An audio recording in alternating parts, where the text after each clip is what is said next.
બનાસકાંઠા જિલ્લાના કાંકરેજ તાલુકાના અમરનેસડા ગામે જૂની અદાવતમાં લાકડી ધોકાથી માર માર્યાની ફરિયાદ શિયોરી પોલીસમાં નોંધાઈ।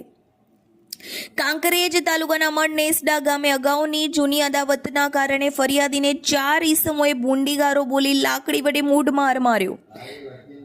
અમરનેસડા ગામે રહેતા દલપતસિંહ ગુમાજી ગોહિલ બહારગામ ભાગ્યા તરીકે ખેત મજૂરી કરે છે અને અગાઉ તેમના ગામમાં અગમ્ય કારણોસર માથાકૂટ થયેલ હોય તેઓ બહારગામ ખેતી કામ કરતા હતા, પરંતુ અત્યારે હોળી ધૂળેટીનો પર્વ હોય તેમના પરિવારમાં જેમનો ઉત્સવ હોય ગામમાં આવ્યા હતા ત્યારે તેઓ સાંજે ગામમાં બેઠા હતા ત્યારે સામાવાળા હતા મતદારો, જેમાં વિક્રમજી સોમજી ગોહિલ, કીર્તિજી સોમજી ગોહિલ, સોમજી પ્રભાજી ગોહિલ, રામીબેન સોમજી ગોહિલ આવીને કહેવા લાગેલ કે તમને ગામમાં આવવાની ના કહેલ છે, તેમ છતાં તમે કેમ ગામમાં આવ્યા છો તેવું કહી ભૂંડી ગારો બોલવા લાગ્યા અને 4 જણ ઉશ્કેરાઈ જઈ લાકડી ધોકા વડે મારવા લાગેલ।